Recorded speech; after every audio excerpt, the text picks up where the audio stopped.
YouTube channel. आज से हम लोग स्टार्ट कर रहे हैं एमसीक्यू सीरीज, जो कि आपके आने वाले एग्जाम्स के लिए काफी हेल्पफुल होने वाली है। चाहे वो आपका ईएमआरएस का टीयर 1 एग्जाम हो या फिर आगे एनवीएस या केवीएस जैसे एग्जाम हो, सभी के लिए ये सीरीज हेल्पफुल होने वाली है।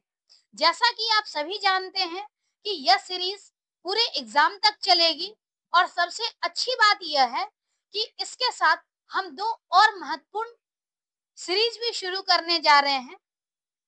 पहला, नॉलेज ऑफ आईसीटी सीरीज, जो कि हम लोग 10 नवंबर से स्टार्ट करेंगे।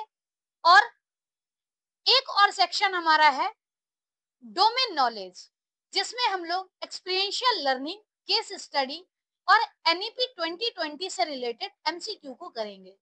तो ये तीनों जो सीरीज है, ये साइड बाय साइड चलेगी और एग्जाम तक हम लोग कंप्लीट तैयारी करेंगे।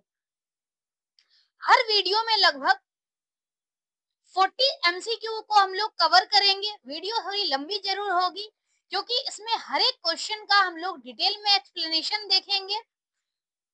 चाहे कोई ऑप्शन अगर गलत है तो वो गलत क्यों है, और सही है तो क्यों सही है। तो इससे क्या होगा कि आपका कॉन्फिडेंस और बिल्डअप होगा। आप एक क्वेश्चन में मल्टीपल कंसेप्ट को समझ सकेंगे। तो इसको हम लोग पूरी डिटेल में पढ़ने वाले हैं, और ये स्ट्रेटजी हमारा सभी एमसीक्यू सीरीज में होगा। उसके बाद एक और छोटा सा प्लान है रिवीजन का, जो कि एग्जाम से एक सप्ताह पहले हम लोग मैराथन सेशन रखेंगे, जिसमें हर एक सब्जेक्ट की कंप्लीट रिवीजन वीडियो आएगी। उसमें छोटे छोटे कंफ्यूजिंग कंसेप्ट जो भी होते हैं, जो अक्सर एग्जाम में पूछे जाते हैं, उसको भी हम लोग कवर करेंगे। तो अब समय है कंसिस्टेंसी मेंटेन करने का। तो बने रहिए एमसीक्यू सीरीज के साथ। और अगर आपके पास इससे भी ज्यादा समय है, तो जहां पर भी आपको कोई कंटेंट मिलता है, कहीं से भी कोई कंटेंट आपको हेल्पफुल लगे, तो उस कंटेंट की प्रैक्टिस जरूर करें। एग्जाम से पहले आप जितनी ज्यादा प्रैक्टिस करेंगे, सक्सेस होने के चांसेस उतने ज्यादा होंगे। तो तैयार हो जाइए और ध्यान केंद्रित रखिए, ताकि इस लर्निंग जर्नी में हम लोग जुड़े रहेंगे और जो भी एग्जाम्स होंगे, सभी एग्जाम्स को क्रैक कर पाएंगे। तो चैनल को लाइक, शेयर और सब्सक्राइब करना ना भूलें। इससे आपकी हर एक इम्पोर्टेंट अपडेट जो है वो मिलती रहेगी। तो देर ना करते हुए आज का हम लोग सिलेबस स्टार्ट करते हैं। 40 एमसीक्यू हम लोग कवर करेंगे टीचिंग एप्टीट्यूड का। स्क्रीन पर देख रहे होंगे आप लोग पहला क्वेश्चन। और ये फर्स्ट क्वेश्चन जो है, ये टीचिंग एप्टीट्यूड का फर्स्ट क्वेश्चन है। Which one of the following is an indicative of the quality of teaching? यानी टीचिंग की जो क्वालिटी है, इसको संकेत देने के लिए कौन सा ऑप्शन सुटेबल है। फर्स्ट है period of maintaining peace in the classroom, यानी कि जो बच्चा है वो कितने टाइम तक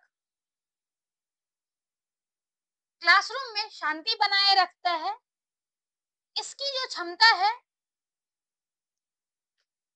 इसके बारे में हमें जानना है कि ये आंसर पॉजिटिव है या फिर नेगेटिव है। तो अगर हम देखें कि एक बच्चा जब क्लासरूम में पीस मेंटेन करता है, तो ये क्या लर्निंग से रिलेटेड है? लर्निंग से रिलेटेड नहीं है। शांति बनाए रखना आपस में, क्लासरूम में अगर शांति मेंटेन हो, इसका मतलब ये नहीं है कि प्रॉपर लर्निंग हो। ये क्लासरूम मैनेजमेंट को दिखाता है, लेकिन इससे ये क्लियर नहीं होता कि टीचिंग की जो क्वालिटी है, जो लर्निंग ट्रांसफर होने की क्वालिटी है, वो हो रही है या फिर नहीं हो रही है। तो इसीलिए ये ऑप्शन गलत है। उसके बाद दूसरा ऑप्शन हम लोग देखते हैं। दूसरा ऑप्शन है standard of questions raised bye students in the classroom, यानी क्लासरूम में स्टूडेंट जो है वो किस लेवल के क्वेश्चन करते हैं। तो ये ऑप्शन जो है वो कुछ पॉजिटिव है। रीजन कि अगर बच्चा एनालाइज नहीं करेगा, उसकी थिंकिंग डेवलप नहीं होगी, डीप अंडरस्टैंडिंग नहीं होगी, तो बच्चे स्टैंडर्ड के क्वेश्चन नहीं कर सकते। इसका मतलब क्या है, ये कहीं ना कहीं क्वालिटी ऑफ टीचिंग को रिफ्लेक्ट कर रहा है। तो ये ऑप्शन होने के चांसेस तो हैं, लेकिन हम लोग आगे भी देख लेते हैं कि क्या ऑप्शन इससे भी बेटर हमें मिल रहा है या नहीं मिल रहा है। तो अगला ऑप्शन है standard of answers replied by students in the classroom. यानी क्लासरूम में स्टूडेंट किस तरह से रिप्लाई देते हैं। स्टूडेंट रिप्लाई देगा इसका मतलब लर्निंग हो रहा है, लेकिन टीचिंग की क्वालिटी को रिफ्लेक्ट नहीं करता। रीजन कि अगर बच्चा थोड़ा बहुत पढ़ के भी आंसर अगर दे पा रहा है तो हम इसे कंप्लीट लर्निंग नहीं कहेंगे। तो पॉजिटिव है, लेकिन उससे बेटर आंसर जो है वो हमारे पास ऑलरेडी अवेलेबल है। Then pass percentage of student, pass percentage ये डिसाइड नहीं करता है कि हमारी टीचिंग की जो है वो एक्चुअल क्वालिटी मेंटेन हो रही है। रीजन कि पास परसेंटेज जैसे आप देखते हो आउट ऑफ 100 33% पास परसेंटेज होता है। तो पास परसेंटेज क्या टीचिंग की क्वालिटी डिसाइड कर रही है? तो ये भी ऑप्शन गलत है। ये दोनों ऑप्शन पॉजिटिव तो है, बी और सी, लेकिन बी और सी में अब बच्चे कंफ्यूज हो सकते हैं। तो इसलिए हमें कंपेयर करना है कि इफेक्टिव कौन सा है। इफेक्टिव ऑप्शन वो होगा जिसमें बच्चे की लर्निंग ज्यादा होगी। टीचिंग एप्टीट्यूड के जो क्वेश्चंस होते हैं उसमें आपको ये चीजें ध्यान में रखनी है कि हमेशा जो बच्चा है वो प्रायर होगा और बच्चे को हमें इम्पोर्टेंस देना है। जो भी इम्पोर्टेंस होगी वो स्टूडेंट की होगी। टीचर का जो रोल है वो पढ़ाने का है, लेकिन कहीं ना कहीं स्टूडेंट जो है वो सेंटर में होगा। तो स्टूडेंट को अगर प्रॉपर लर्निंग का प्लेटफॉर्म मिल रहा है, इसका मतलब क्या है कि वो ऑप्शन हमारे लिए ज्यादा सुटेबल है। तो इसलिए इसका करेक्ट आंसर जो है वो बी करेक्ट आंसर है। इस दोनों में तो कोई कंफ्यूजन वाली बात ही नहीं है। बी और सी में से कंफ्यूजन हो सकती है, तो ज्यादा सुटेबल आंसर बी है। रीजन कि इसमें बच्चे की एनालिटिकल थिंकिंग भी शो हो रहा है, और जितना अच्छे से बच्चा एनालाइज कर पाएगा टीचिंग क्वालिटी उतनी ही ज्यादा रिफ्लेक्ट होगी। तो ये हमारा फर्स्ट क्वेश्चन था। नेक्स्ट क्वेश्चन है teacher can enhance effective learning in the classroom by. यानी जो टीचर है वो लर्निंग की क्वालिटी को कैसे क्लासरूम में इनहांस कर सकता है।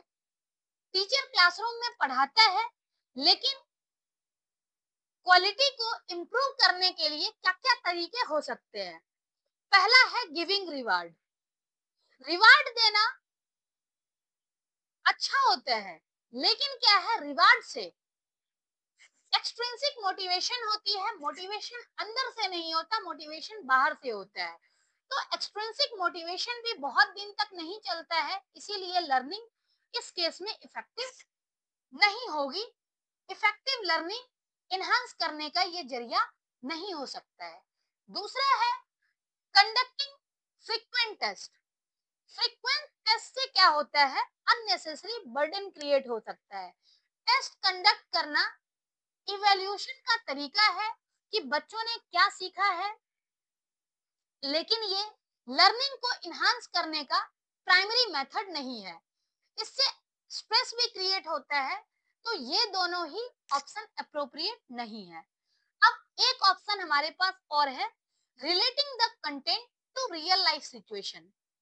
अल्टीमेटली अगर देखा जाए तो पढ़ाई का गोल ही होता है कि हम उसे रियल लाइफ में इम्प्लीमेंट कर सकते हैं। तो रियल लाइफ में अगर कंटेंट को इम्प्लीमेंट कर रहे हैं, रियल लाइफ से हम कंटेंट को अगर जोड़ करके पढ़ाते हैं, तो बच्चों को इजी लगेगा, समझ में आएगा, क्योंकि बच्चों को भी ये चीज लगेगा कि हाँ इस कंटेंट का रियल लाइफ में भी यूज है, समझना आसान होगा। इसका मतलब सी पॉजिटिव आंसर है। अब more than one of the above, तो एक ही ऑप्शन है, ये भी इनकरेक्ट है और नन तो हो नहीं सकता। एक सही आंसर हमें मिल चुका है सी। तो ऑप्शन जो क्वेश्चन नंबर 2 है इसका करेक्ट आंसर है relating the content to real life situations. Next है यहाँ पर थर्ड क्वेश्चन। थर्ड क्वेश्चन है a teacher's ability to recognize and understand students emotions is most closely related to. जो student की ability है उसको टीचर कैसे रिकॉग्नाइज करता है, कैसे समझता है, और ये किस चीज से रिलेटेड होगा। पहला ऑप्शन दिया हुआ है इमोशनल आइडेंटिफिकेशन। हम लोग बच्चे के इमोशन से पहचान सकते हैं, लेकिन क्या है इमोशनल आइडेंटिफिकेशन होगी और इससे हम लोग बच्चों के इमोशन को रिकॉग्नाइज करते हैं। लेकिन ये जस्ट एक पहला स्टेप होता है कि बच्चा किस मोड में है, लेकिन ये लर्नर के इमोशन को कंप्लीटली हम नहीं समझ सकते हैं। प्राइमरी है लेकिन कंप्लीटली सही नहीं है, तो इसको भी हम होल्ड पे रखते हैं।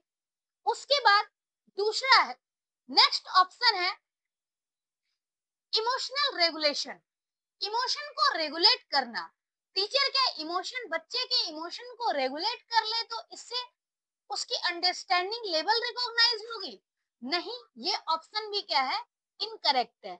ये चीज नहीं होता है। बच्चे को हम मोटिवेट कर सकते हैं, सपोर्ट कर सकते हैं, उसे इमोशनल बैलेंस कर सकते हैं, लेकिन प्रॉपर तरीके से हम रेगुलेट नहीं कर सकते, क्योंकि हर कोई अपने इमोशन को कंट्रोल करता है। आप दूसरे के इमोशन को कंट्रोल नहीं कर पाओगे, तो जब कंट्रोल नहीं कर पाओगे तो ये ऑप्शन भी जो है ये निगेटिव है।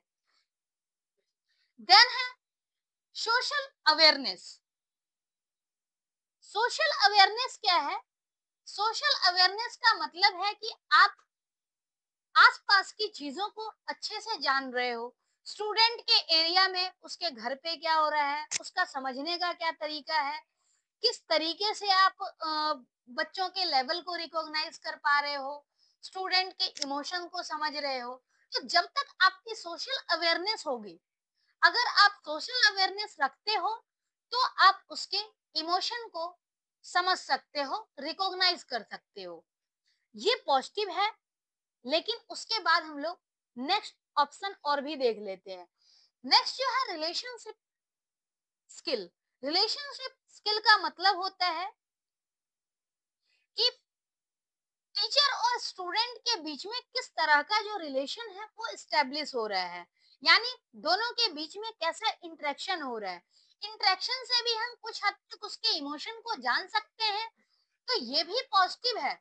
लेकिन क्या है, ये ऑप्शन बी तो बिल्कुल ही गलत है। अब ए, सी और डी पॉजिटिव तो तीनों है, लेकिन अगर हम देखें तो हमारे पास जो बेस्ट ऑप्शन है वो है सी, क्योंकि सोशल अवेयरनेस में क्या है कि सारी चीजें इंक्लूड हो जाती है, इमोशनल आइडेंटिफिकेशन भी और रिलेशनशिप स्किल भी। यानी जो ऑप्शन कंप्लीटली हर एक चीज को इंक्लूड कर ले, हम हमेशा उस ऑप्शन को करेक्ट मानते हैं।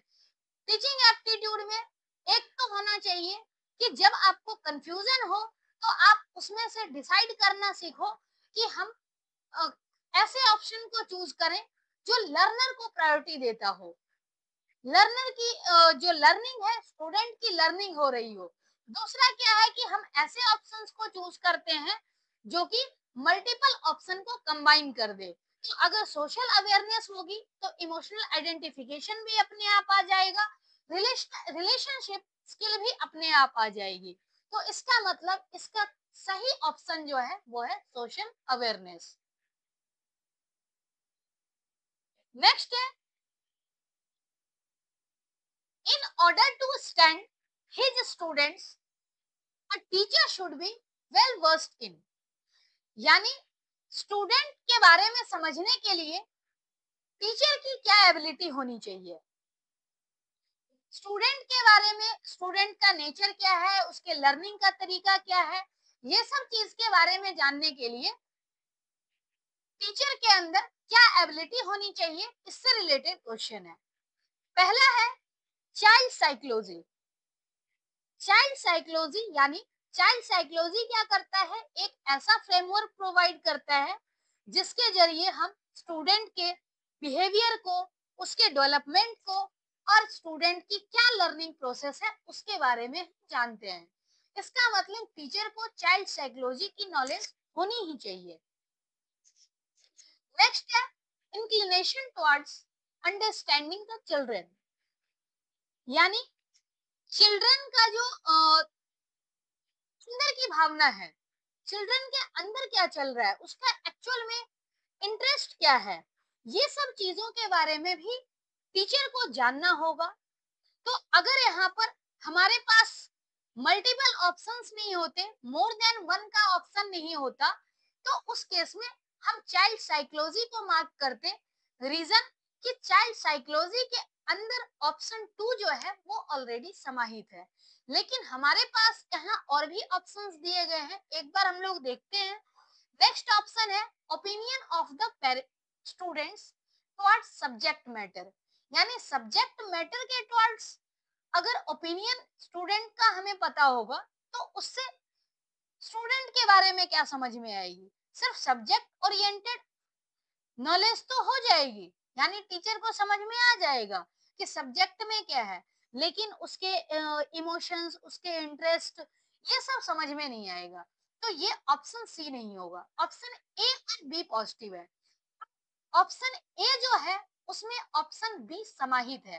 तो अगर हमें सिर्फ एक ऑप्शन यहाँ पर मोर देन वन का ऑप्शन नहीं दिया हुआ होता और उसके बाद अगर एक ऑप्शन चूज करना होता तो ऑप्शन ए आंसर होता, लेकिन हमारे पास मोर देन वन का ऑप्शन दिया गया है तो मोर देन वन वाला यहाँ पर करेक्ट होगा। आप नोटिस कर रहे होंगे कि किस तरीके से सिचुएशन के हिसाब से ऑप्शन चेंज हो रहा है। तो हमें इसी चीज को समझना है, यही हमें प्रैक्टिस करनी है। जब आप ये प्रैक्टिस कर लेंगे तो आप भी परफेक्ट हो जाएंगे। चलते हैं अगले क्वेश्चन की ओर। Which model is based on Gagne's event of instruction? ये एक मॉडल है गैगनेस का जो कि लर्निंग से रिलेटेड मॉडल है। तो इसके बारे में हम लोग एक बार देखते हैं। इसमें पहला दिया गया है स्योर मॉडल। स्योर मॉडल जो है ये एक्चुअल में गैगनेस का ही मॉडल है। स्योर का फुल फॉर्म होता है ए एनालाइज लर्नर,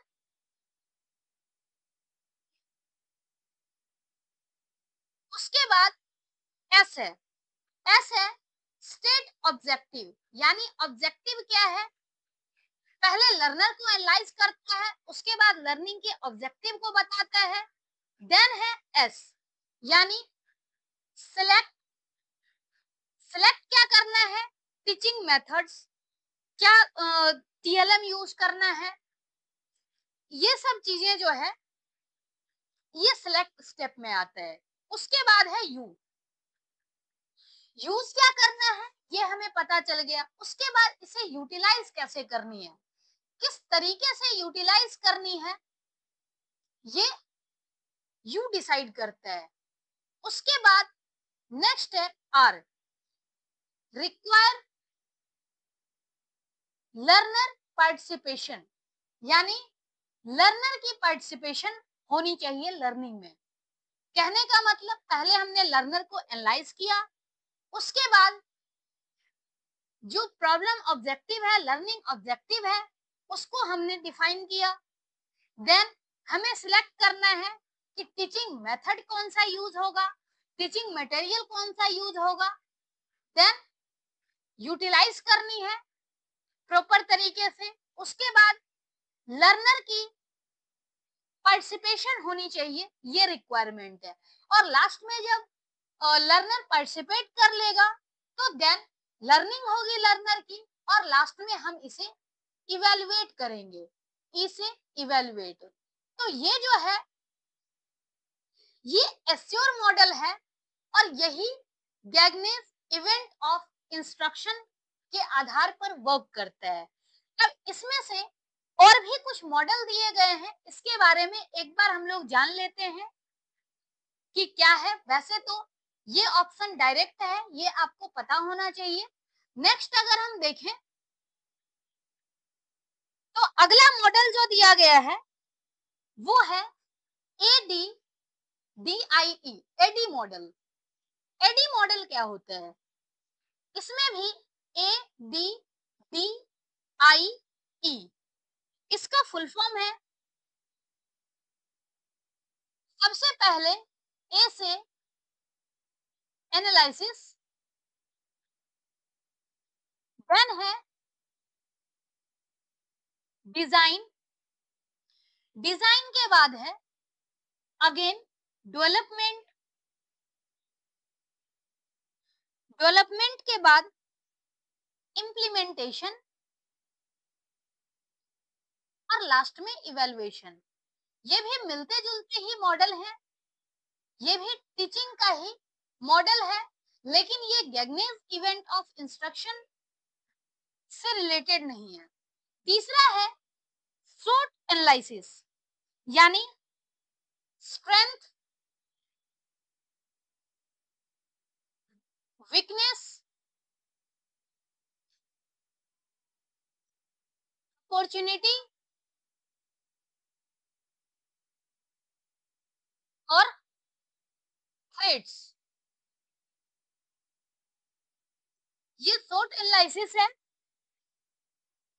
अगर हम कोई पर्टिकुलर चीज की प्लानिंग करते हैं, जैसे हम इंस्ट्रक्शन देने के लिए ही अगर अ, कुछ प्लानिंग करें, तो उसके लिए ये प्लानिंग करनी पड़ती है। लेकिन क्या है कि ये SWOT एनालिसिस जो है ये मार्केटिंग का टूल है। किसी स्ट्रेटेजिक प्लानिंग को अगर करना हो तो उसके लिए हम SWOT एनालिसिस तो करते हैं, लेकिन ये इंस्ट्रक्शनल टूल नहीं है। जो ये एश्योर मॉडल और एडी मॉडल जो है ये इंस्ट्रक्शनल टूल है, जिसमें से ASSURE model Gagne's event of instruction के आधार पर है, एडी मॉडल भी जो है वो टीचिंग के बेस पर ही है। सो ये इंस्ट्रक्शनल मॉडल नहीं है। और स्वयं जो है ये स्वयं प्रभा वेब पोर्टल है, जिसमें क्लास 1 से लेकर के क्लास 12 तक के सभी कंटेंट फ्री में मिलते हैं। तो अगर इसका फाइनल ऑप्शन देखा जाए तो ऑप्शन ए करेक्ट है, जो कि हमने ऑलरेडी कवर किया हुआ है। नेक्स्ट है identify the process not content based questions. मतलब इसके जरिए हमें क्या करना है, जो क्वेश्चन दिए गए हैं, क्वेश्चन का तरीका दिया गया है और हमें आइडेंटिफाई करना है इसमें कि फैक्चुअल आंसर नहीं होना चाहिए क्वेश्चन का, डायरेक्टली जो है प्रोसेस पता लगना चाहिए। यानी कि क्वेश्चन जो है वो मेनली दो तरीके का होता है वैसे तो, एक ओपन एंडेड और एक होता है क्लोज्ड एंडेड। क्लोज्ड एंडेड जो होते हैं उसमें एक्चुअल में क्या होता है, क्लोज यानी कुछ पर्टिकुलर फैक्ट होता है, और ओपन एंडेड क्वेश्चन में क्या है कि बच्चा बहुत डिटेल में कुछ सोच सकता है। इसका मतलब अगर हम पहले इस एक एक करके फैक्ट को देखें तो ओपन क्वेश्चन, इसमें हमें ये आइडेंटिफाई करना है कि ऐसे मेथड कौन से हैं क्वेश्चन के जिसमें हमें प्रोसेस का पता लगे, ना कि सिर्फ फैक्ट का पता लगे। जो फैक्ट वाले हैं वो रॉन्ग होंगे, जिसमें प्रोसेस पता चलेगा प्रोसेस वाला राइट होगा। तो हमें बच्चों के सोचने का प्रोसेस पता होना चाहिए, ऐसे ऑप्शन इसमें सही होंगे। कन्वर्जेंट और डाइवर्जेंट क्वेश्चन। कन्वर्जेंट, कन्वर्जेंट का मतलब है कि मल्टीपल दिशा से ये आ रहा है थिंकिंग, और एक पर्टिकुलर पोजीशन पे ये स्टक हो जा रहा है, यानी कि एक फैक्ट निकल के आ रहा है, इसमें कोई प्रोसेस नहीं होती है। तो ये कन्वर्जेंट थिंकिंग, इसका मतलब ये भी गलत हो चुका है। डाइवर्जेंट थिंकिंग में क्या है, एक क्वेश्चन दिया गया है और एक बच्चा मल्टीपल डायरेक्शन में सोच सकता है। तो मल्टीपल डायरेक्शन में जब बच्चा सोचेगा तो कुछ ना कुछ प्रोसेस होगा, प्रोसेस हमें पता चलेगा। तो ये जो है दूसरा वो प्रोसेस बेस्ड है। देन है फैक्ट बेस्ड और कंसेप्ट बेस्ड। फैक्ट बेस्ड में क्या होता है कि कोई भी जो क्वेश्चन होगा फैक्चुअल क्वेश्चन होगा। ये प्रोसेस वाला ये तो गलत है और ये डाइवर्जेंट सही है। अब फैक्ट की अगर हम बात करें तो फैक्ट में क्या है कि एक फैक्चुअल आंसर होगा तो फैक्चुअल आंसर में प्रोसेस नहीं पता चलता, यानी थर्ड भी गलत है। अब कंसेप्ट, कंसेप्ट जहां होगा वहां पर मल्टीपल टाइप के डिस्कशन होंगे, और जहां डिस्कशन होगा तो इसका मतलब क्या है कि वहां पर भी कुछ ना कुछ प्रोसेस आएगा, और जब प्रोसेस आएगा इसका मतलब क्या है कि वहां पर भी थिंकिंग जो होगी वो अलग अलग डायरेक्शन में होगी। इसका मतलब फोर्थ वाला भी ऑप्शन करेक्ट है।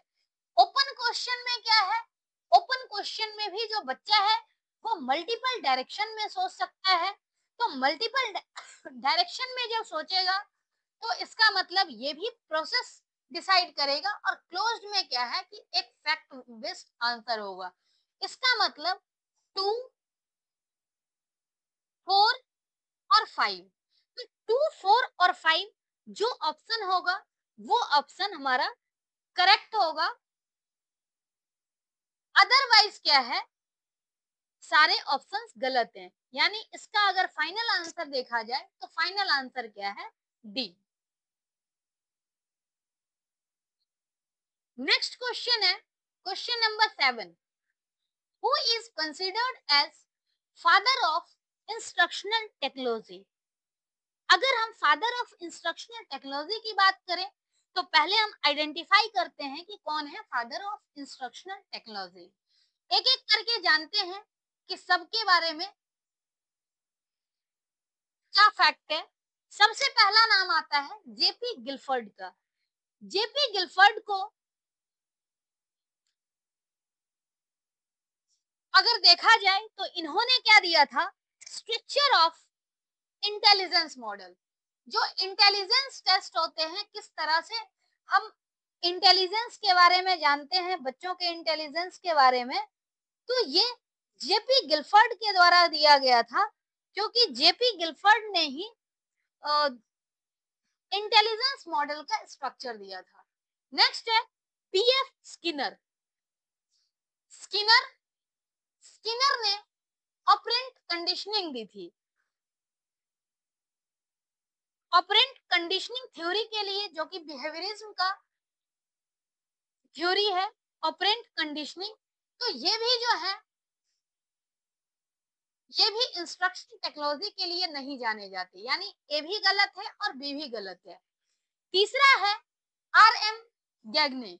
अभी हमने पढ़ा था पीछे कि जो गैगने का मॉडल था इंस्ट्रक्शनल मॉडल था, तो ऑब्वियस सी बात है कि अगर गैगने का नाम आ रहा है तो इंस्ट्रक्शनल टेक्नोलॉजी से रिलेटेड है ये।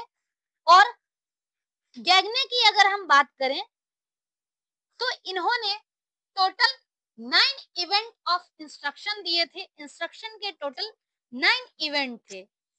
आगे क्वेश्चन में हम लोग देखेंगे भी कौन से टोटल 9 इवेंट थे इसके अंदर। Condition of learning provided the systematic framework for modern instructional design and technology. जो ये 9 मॉडल हैं वो क्या है कि टोटल जो है वो 9 मॉडल के जरिए एक एक करके सारे स्टेप समझाए गए हैं, और ये गैगने के इंस्ट्रक्शन टेक्नोलॉजी में सारा दिया गया है। तो इसका ऑप्शन सी है। अब एक बार हम लोग और भी देख लेते हैं प्याजे के बारे में। जो प्याजे हैं, जीन प्याजे, वो कॉग्निटिव डेवलपमेंट थ्योरी के लिए जाने जाते हैं। तो अगर हम 7th नंबर क्वेश्चन की बात करें तो आर एम गैगने ये इंस्ट्रक्शन टेक्नोलॉजी के फादर कहे जाते हैं। नेक्स्ट है गैगने cumulative learning sequence for types। यहाँ पर कुछ सीक्वेंस दिया गया है। गैगनिंग की लर्निंग जो थ्योरी है उसमें कुछ लर्निंग सीक्वेंस है और इसी लर्निंग सीक्वेंस को हमें एक सीरीज में देना है।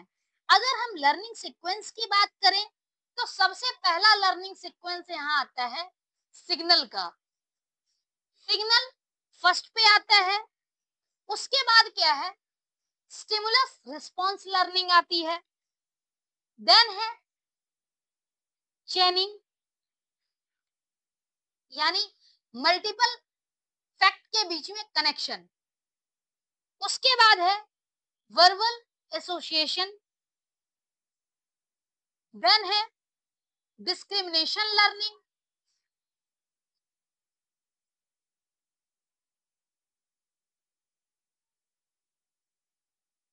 डिस्क्रिमिनेशन लर्निंग है, उसके बाद है कंसेप्ट लर्निंग,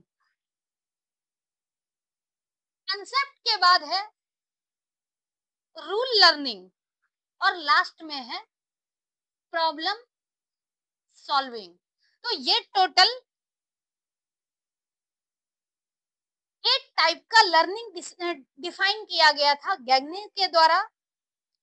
तो उसी के बारे में पूछा गया है कि ये सीक्वेंस क्या है।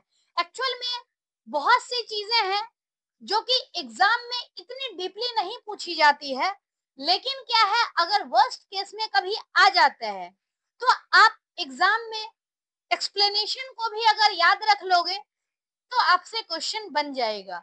जितना हम लोग डीपली यहाँ पर क्वेश्चन को कर रहे हैं इतना एग्जाम में नहीं आता, लेकिन आपको वर्स्ट केस के लिए प्रिपेयर किया जा रहा है ताकि कैसा भी क्वेश्चन आए तो आप एग्जाम में सॉल्व कर सकते हो। हम लोग यहाँ पर बहुत सारे क्वेश्चंस को करेंगे, 1500 प्लस क्वेश्चंस करने वाले हैं, अप्रॉक्स 2000 क्वेश्चन हम लोग टीचिंग एप्टीट्यूड का करेंगे।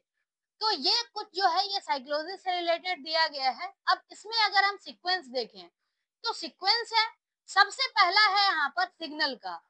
तो सिग्नल 1 नंबर पे आना चाहिए, उसके बाद सिग्नल के बाद है सिमुलस रिस्पॉन्स 2 नंबर पे है, तो सिमुलस रिस्पॉन्स यहाँ पर आ गया। उसके बाद है चेन लर्निंग जो कि ऑप्शन में नहीं है। चेन लर्निंग के बाद है यहाँ पर वर्बल लर्निंग का, ये भी ऑप्शन में नहीं है। नेक्स्ट है डिस्क्रिमिनेशन यानी मल्टीपल डिस्क्रिमिनेशन, तो ये जो है ये चूंकि 5 नंबर पे आ रहा है। उसके बाद आता है कंसेप्ट का, कंसेप्ट 6 नंबर पे है और जो रूल है ये 7 नंबर पे है। अब अगर हम इसके सीक्वेंस को देखें तो इजिली अरेंज कर सकते हैं। सबसे पहले यहाँ आ रहा है ई, देन सी, उसके बाद बी, ए और डी। तो ई सी बी ए डी हमारा ऑप्शन सी है। तो इस तरह से हम 8th नंबर क्वेश्चन को डील कर सकते हैं और होप एक्सप्लेनेशन आपको समझ में आया होगा। तो इससे रिलेटेड भी अगर कुछ एग्जाम में आ जाता है तो आप कर सकते हो। नेक्स्ट है students use their fingers to calculate number which magazine is used. अब इसमें क्या है, स्टूडेंट जब छोटे होते हैं, बच्चे छोटे होते हैं तो उन्हें सबसे पहले फिंगर से काउंटिंग करना सिखाया जाता है और बाद में क्या है कि वो सोचते हैं, ऐड करते हैं, फिंगर से कैलकुलेट करते हैं नंबर को। जैसे एडिशन ही है तो फिंगर से करते हैं, काउंटिंग फिंगर से करते हैं। तो इसमें क्या है, कोई चीजें फिंगर हमारे पास होती है, हमारे हाथ में है, इसका मतलब वो चीजें फिजिकली एग्जिस्ट कर रही है और बाद में हमें इमेजिन करना होता है। फिजिकली एग्जिस्ट करती है इसका मतलब क्या है, वो चीजें कंक्रीट है और कंक्रीट से एब्स्ट्रैक्ट की तरफ बढ़ रहे हैं। सिंपल से कॉम्प्लेक्स हम नहीं कर रहे हैं क्योंकि अल्टीमेटली तो कैलकुलेशन ही है।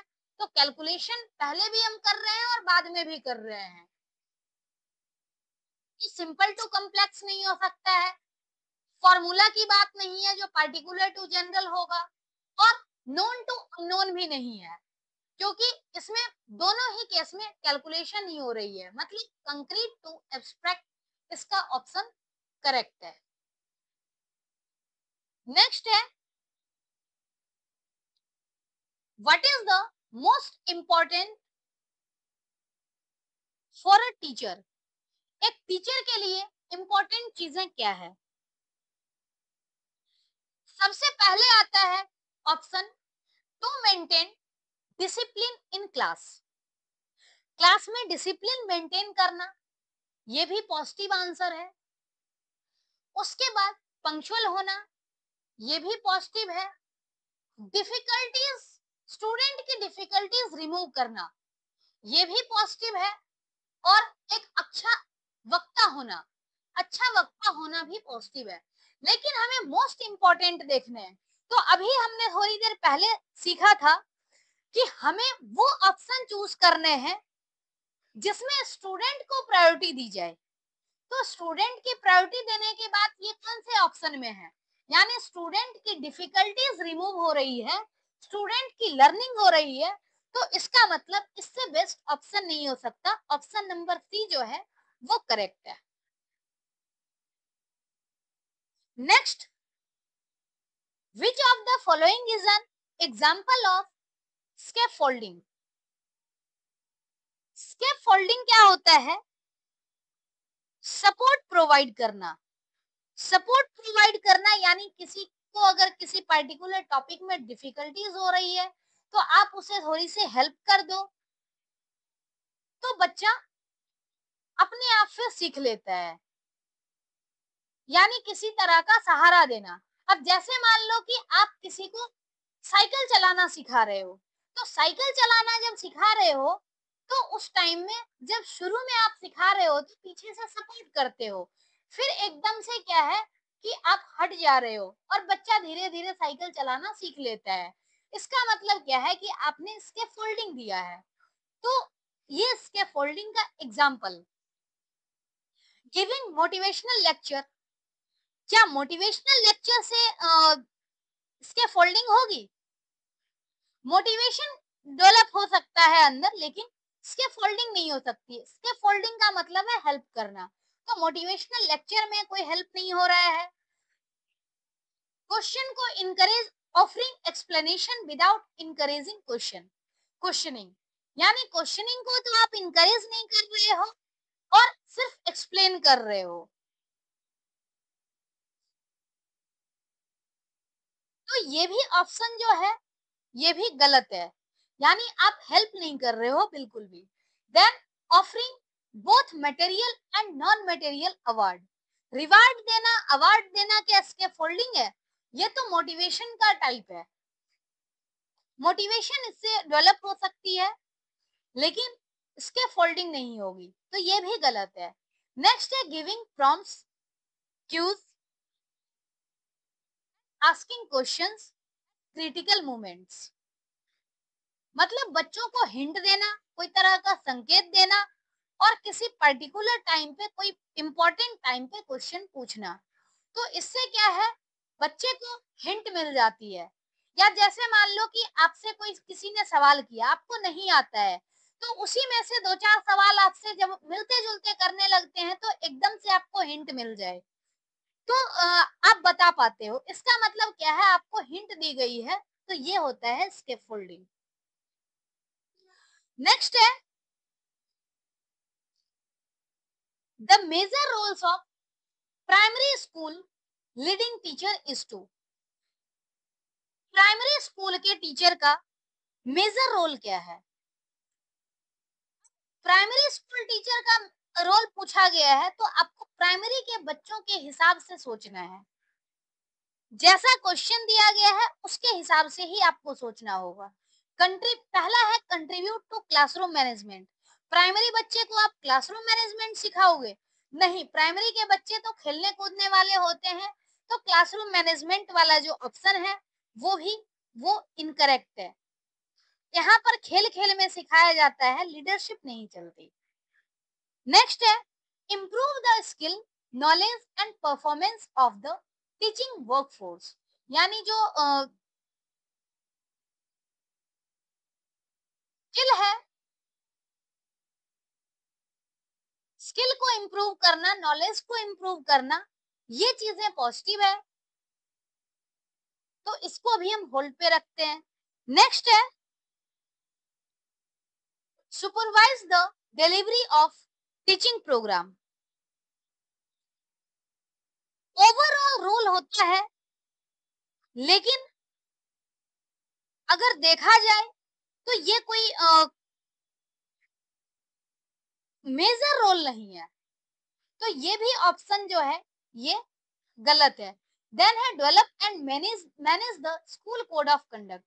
सिर्फ स्कूल कोड ऑफ कंडक्ट को मैनेज करना और बाकी नॉलेज ना बढ़े, तो नॉलेज की बात नहीं है, तो ये गलत है। अल्टीमेटली जो हमारा सही ऑप्शन है वो बी है, क्योंकि इसमें क्या है, बच्चों के अल्टीमेटली जो है वो बच्चों के स्किल और नॉलेज इंप्रूव होंगे।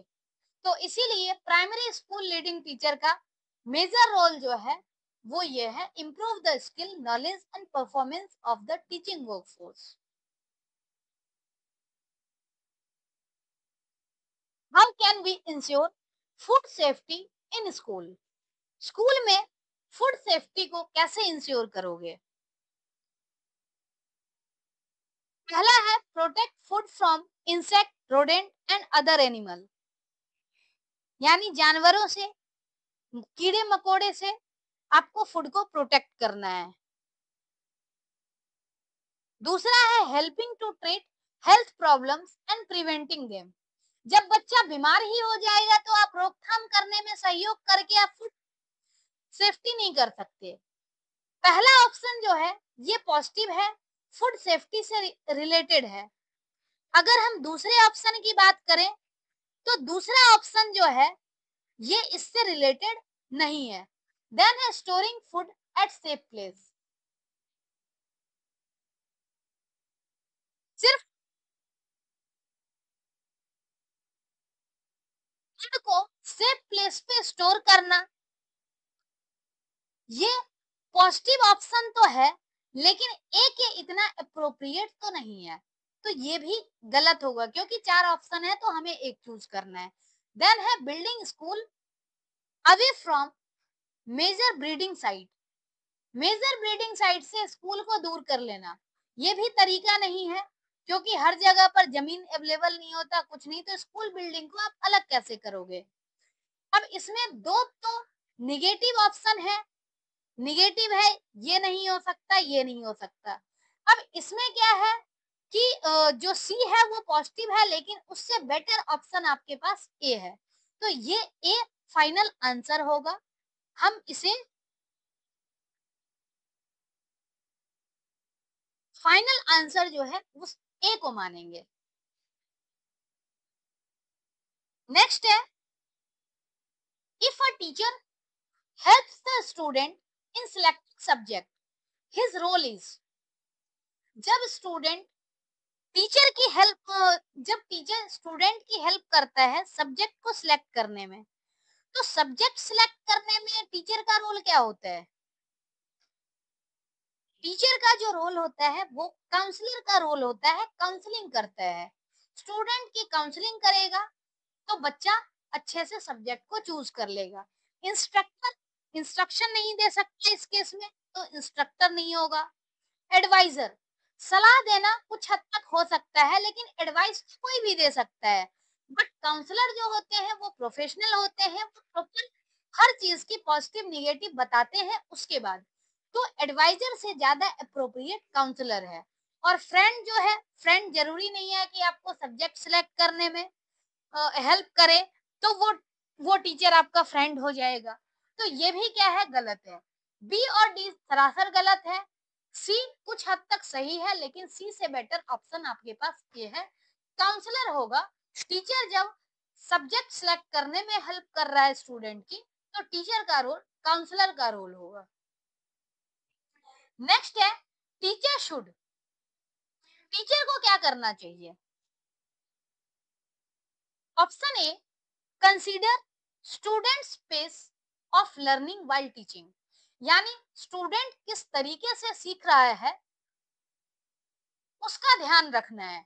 बिल्कुल ध्यान रखना है, क्योंकि हमें टीचिंग जो करनी है वो स्टूडेंट के हिसाब से ही करनी है।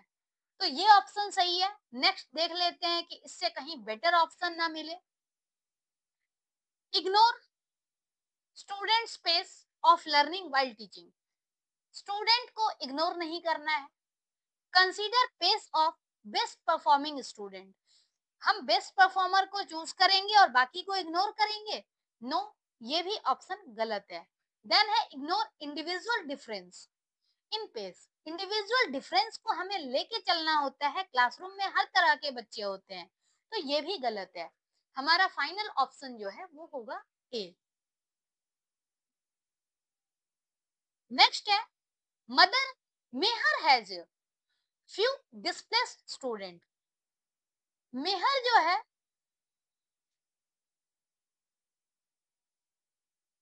एक टीचर है और उसके क्लास में बहुत से डिस्प्लेस्ड स्टूडेंट हैं। अगर आप ईवीएस के टीचर हैं तो आप क्या करेंगे? यहाँ पर कोई और सब्जेक्ट भी दिया जा सकता है, बट जो सब्जेक्ट दिया जाए उसके हिसाब से थोड़ा सा आपको सोचना है। तो इसमें जैसे पहला है option be patient so they naturally adjust with time.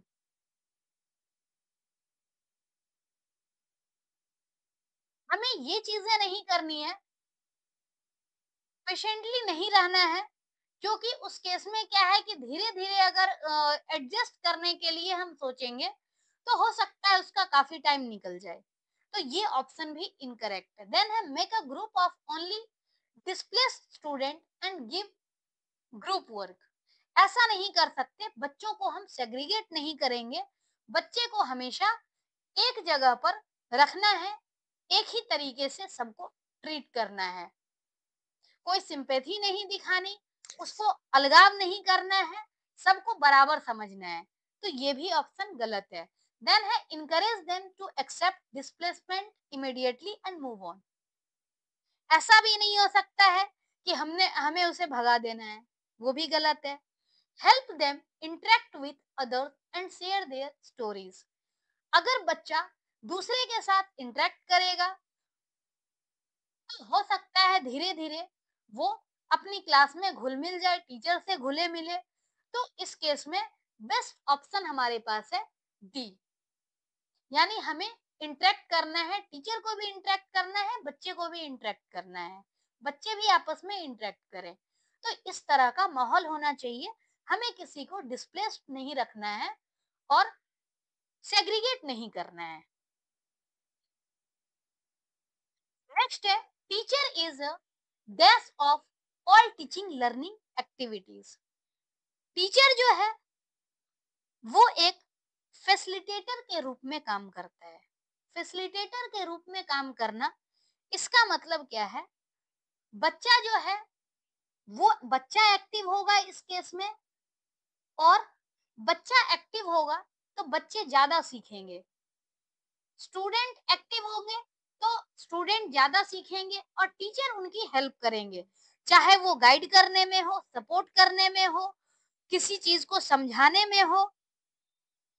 तो बच्चा जब फैसिलिटेटर के रूप में पढ़ेगा, अ, बच्चा को जब फैसिलिटेटर के रूप में हेल्प करेंगे तो बच्चे की लर्निंग ज्यादा होगी। नेक्स्ट है अगर हम फैसिलिटेटर के रूप में देखते हैं तो हम सिंपली क्लासरूम को मैनेज नहीं कर रहे हैं, बल्कि क्या है कि उसे स्टूडेंट सेंटर्ड बना रहे हैं, एक्टिविटी को स्टूडेंट अपने तरीके से सीख रहा है। नेक्स्ट है अगला ऑप्शन हम देखते हैं एजेंट। वैसे तो फैसिलिटेटर बेस्ट आंसर है, हमेशा फैसिलिटेटर के रूप में अगर टीचर काम करे तो उससे बेस्ट ऑप्शन नहीं होता। नेक्स्ट फिर भी हम देख लेते हैं एजेंट।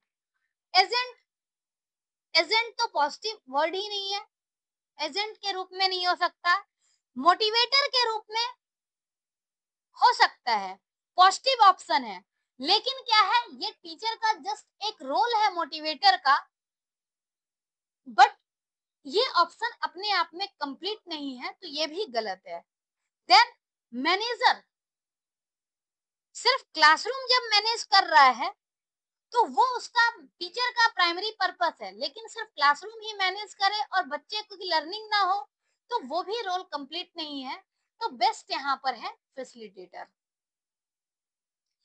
नेक्स्ट है the main goal to increase discipline in the classroom is, classroom में डिसिप्लिन इंक्रीज करने का मेन गोल क्या है? Learning friendly environment, learning friendly environment create करना। इससे जो क्लासरूम की डिसिप्लिन है वो कैसे इंक्रीज होगी? ऑप्शन पॉजिटिव तो है, लेकिन ये अल्टीमेट गोल है, मेन गोल नहीं है। नेक्स्ट है good behaviour of student. Good behaviour of student कब होगा? जैसे आपने स्टूडेंट को समझा दिया, कुछ बता दिया, तो बच्चों का बिहेवियर इमीडिएटली सही हो जाता है। तो ये भी क्या है, ये डिसिप्लिन मेंटेन करने के लिए उतना इफेक्टिव नहीं है। नेक्स्ट ऑप्शन अगर हम देखें, peace and order in, peace and order in classroom, ये भी क्या है कि जैसे कई बार आप बच्चे को डांट देते हैं, कुछ बोल देते हैं, एक्सटर्नल तरीके से आप कंट्रोल कर लेते हैं या कुछ रिवार्ड दे देते हैं कि शांत रहोगे तो ये होगा, कुछ फायदा मिलेगा, तो उससे भी बच्चे शांत हो लेते हैं। लेकिन ये मेन गोल इस तरीके से नहीं हो सकता है, तो ये भी गलत है। उसके बाद है सेल्फ डिसिप्लिन अमंग स्टूडेंट। पढ़ाई का जो मेन मकसद है वो है सेल्फ डिसिप्लिन बनाना। सेल्फ डिसिप्लिन से क्या होगा कि बच्चे इंटरनली मोटिवेटेड रहेंगे, इंटरनली कोई काम को करना चाहेंगे। तो इसमें बेस्ट ऑप्शन जो आपके पास है, पॉजिटिव ऑप्शन, वो है सेल्फ डिसिप्लिन। ये सेल्फ डिसिप्लिन से क्या होगा, बच्चे रिस्पॉन्सिबल बनेंगे, सेल्फ रेगुलेटेड लर्नर बनेंगे। तो मेन जो गोल है डिसिप्लिन इंक्रीज इंक्रीज करने का क्लासरूम में, वो यही है कि धीरे धीरे स्टूडेंट के अंदर सेल्फ डिसिप्लिन आ सके।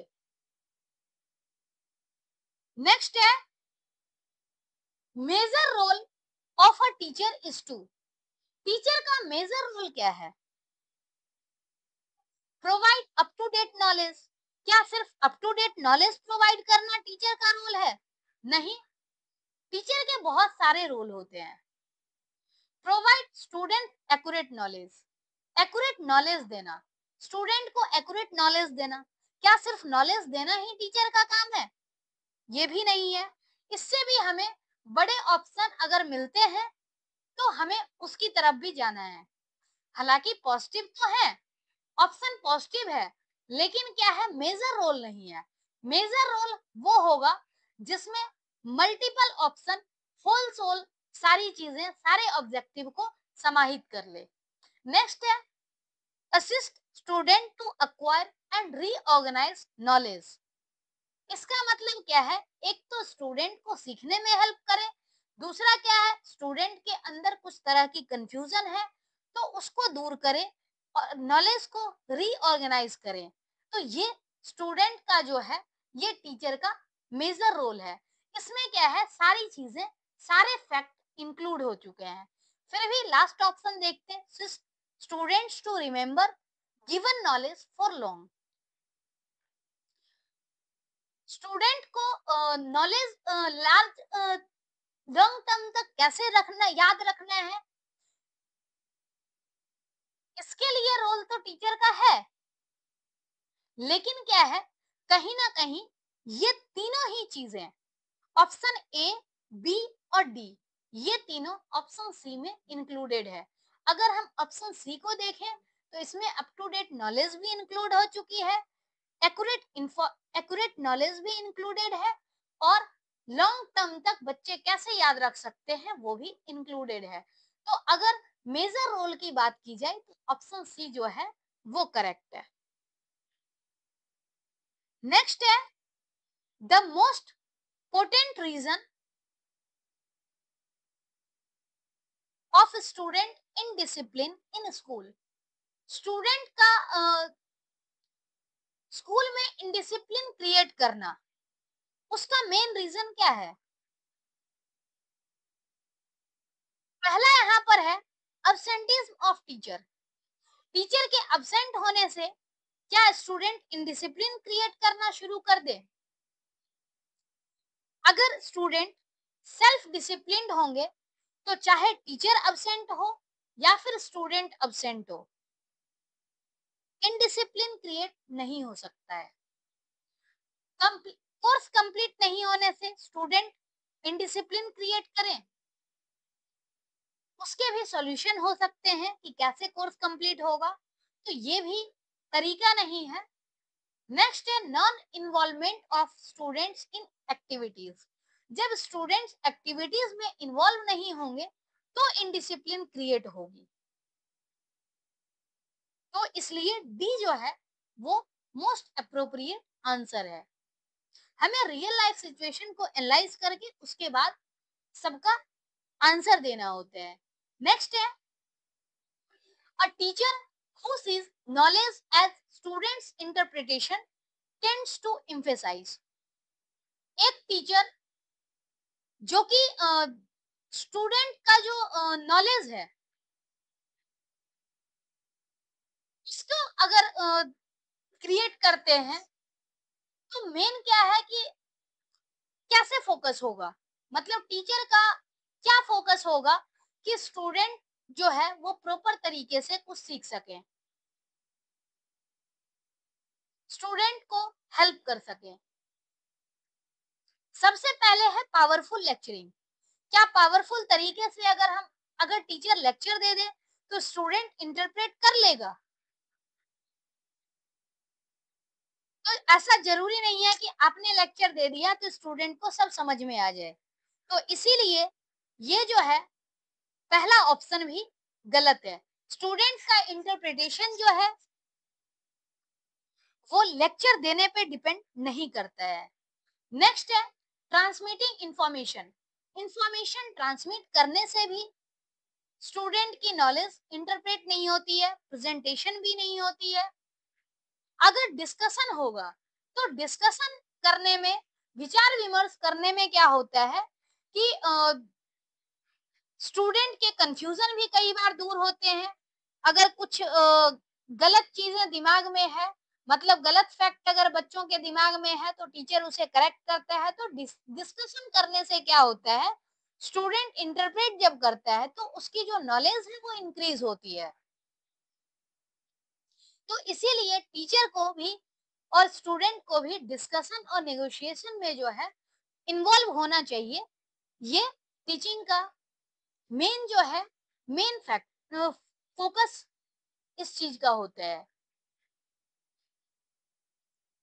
नेक्स्ट है 22 नंबर क्वेश्चन है a teacher should be respected in society when he see. Teacher की सोसाइटी में जो है वो रिस्पेक्ट कब होनी चाहिए? Leads as ideal life. वो टीचर जो आइडियल लाइफ जीते हों, आइडियल लाइफ जीने का मतलब ये होता है कि बच्चे उससे सीख सकें, बच्चे उससे लर्न कर सकें कुछ। तो इस तरह के टीचर आइडियल होंगे और सोसाइटी में इनको रिस्पेक्ट मिलती है। देन है वो टीचर जो ड्यूटी को सिंसियरली निभाते हैं, तो ये भी सही है, सिंसियरली निभाने वाला भी सही है, और टीचिंग अगर इफेक्टिवली करता है तो वो भी सही है। इसका मतलब अगर ये तीनों क्वालिटी होती है तो टीचर जो है वो सोसाइटी में जरूर उनकी रिस्पेक्ट होनी चाहिए। नेक्स्ट है while delivering the lecture if there is some disturbance a teacher should। Lecture deliver करने के दौरान अगर किसी तरह की डिस्टरबेंस होती है तो टीचर को क्या करना चाहिए? Keep quiet for a while and continue. मतलब टीचर थोड़ी देर के लिए चुप हो जाए और फिर लेक्चर को कंटिन्यू कर ले। ये तरीका नहीं होता है, इससे क्या है टाइम वेस्ट हो रहा है। Punish those causing disturbance. हमें किसी को पनिश नहीं करना होता है, कॉर्पोरल पनिशमेंट बैन है आरटीई में। तो इसीलिए टीचर को कभी पनिशमेंट नहीं देना है बच्चों को। ये भी ऑप्शन गलत है। नेक्स्ट है motivate those causing disturbance to learn. जो बच्चे डिस्टरबेंस क्रिएट कर रहे हैं उनको आप मोटिवेट करो, ताकि डिस्टरबेंस वो भी पढ़ने लगे और मोटिवेटेड होंगे तो डिस्टरबेंस नहीं होगा। तो ये ऑप्शन सही है। नेक्स्ट देखते हैं, not bother about what's happening. जो भी हो रहा है उसकी परवाह नहीं करना और पढ़ाते जाना। तो उससे क्या होगा कि बच्चे को समझ में नहीं आएगा, प्रॉपर तरीके से लेक्चर क्लियर नहीं होगा, क्योंकि आधे बच्चों को सुनाई देगा, आधे बच्चों को नहीं सुनाई देगा। तो ये सब चीजें हो सकती है। तो इसके लिए क्या होगा कि जो बच्चे डिस्टर्ब कर रहे हैं उनको आप मोटिवेट करो, ताकि क्या है वो भी पढ़ने में इन्वॉल्व हो जाए और लेक्चर में डिस्टर्ब ना करें। तो अप्रोप्रिएट ऑप्शन जो है वो है ऑप्शन सी। नेक्स्ट क्वेश्चन है, need for success, expectancy of for success and incentive value of success determine the strength of. सफलता की आवश्यकता, अपेक्षा और प्रोत्साहन मूल्य, ये क्या निर्धारित करता है? सबसे पहला दिया हुआ है सोशल मोटिव्स। सोशल मोटिव्स जो है वो हर किसी का अपना होता है। सोसाइटी में उनका क्या मोटिव है, एफिलिएशन से रिलेटेड है, पर्सन के बिलोंगिंग से रिलेटेड है। तो ये दूसरों का कुछ भी डिसाइड नहीं करता। देन है बायोलॉजिकल मोटिव। बायोलॉजिकल मोटिव भी नहीं होते, पर्सनल मोटिव भी नहीं होता। इसमें बेस्ट जो अप्रोप्रिएट ऑप्शन है, जो बायोलॉजिकल मोटिव है वो सर्वाइवल से रिलेटेड है, जैसे कि भूख प्यास ये सब।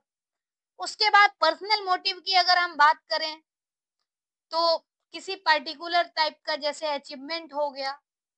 तो ये सारी चीजें जो है ये सफलता को मेजर नहीं करती है। मेन जो है वो है अचीवमेंट नीड। अचीवमेंट नीड ये जो है ये सफलता की नीड होती है। अचीवमेंट में सारी चीजें आ जाती है कि आप सक्सेस के लिए क्या एक्सपेक्ट करते हो, सक्सेस की नीड क्यों है, और उसकी इंसेंटिव वैल्यू क्या है। तो यहाँ पर जो मोस्ट अप्रोप्रिएट आंसर है वो है अचीवमेंट नीड, क्योंकि बाकी सारे जो मोटिव हैं वो किसी के पर्सनल होते हैं। जैसे सोसाइटी से रिलेटेड अगर हम देखें तो सोसाइटी का जो एक सोशल मोटिव होगा, तो सोशल मोटिव से आप सक्सेस नहीं गेन कर सकते हो। बायोलॉजिकल मोटिव से भी नहीं होगा, आपकी बेसिक नीड पूरी होगी। पर्सनल मोटिव से भी नहीं होगा। एक्चुअल में क्या है, सफलता जब आप कुछ अचीव कर लेते हो, जो आपकी अचीवमेंट नीड अगर पूरी होती है, तो फिर आपका वो चीजें सक्सेस से रिलेटेड है। नेक्स्ट है, while delivering a lecture, student create disturbance. What should teacher do? जब आप लेक्चर डिलीवर कर रहे हो, टीचर लेक्चर डिलीवर कर रहा है और स्टूडेंट डिस्टरबेंस क्रिएट कर रहा है, तो उस केस में क्या है, कैसे हैंडल करना है? पहला है पनिश दोज कॉजिंग डिस्टरबेंस। हमने पढ़ा ही था अभी कि हमें पनिशमेंट नहीं देनी है, तो ये भी गलत। देन है इग्नोर एंड कंटिन्यू। मिलते जुलते क्वेश्चन है,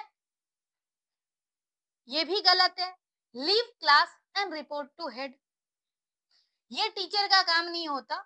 टीचर का काम है क्लास को कंट्रोल करना, तो ये भी आप नहीं कर सकते। नेक्स्ट है talk to them and motivate for learning. जो बच्चा डिस्टरबेंस क्रिएट कर रहा है उससे आप बात करें, रीजन पता करें और फिर लर्निंग के लिए मोटिवेट करें। तो ये जो है ये मोस्ट कंस्ट्रक्टिव अप्रोच है। तो ये 25 का डी ये अप्रोप्रिएट आंसर होगा। नेक्स्ट है, which principle states that best learning takes place when the teacher is successful in arousing the interest of student। कौन सा प्रिंसिपल ये बताता है कि जब स्टूडेंट के इंटरेस्ट को राइज करने में टीचर हेल्पफुल होगा तो उस टाइम पे अच्छी लर्निंग हो सकेगी। तो ये जो है एक्चुअल में प्रिंसिपल, ये सारी, ये अगर हम देखें तो ये प्रिंसिपल, ये फ्रोवेल के प्रिंसिपल हैं, फ्रेडरिक फ्रोवेल के।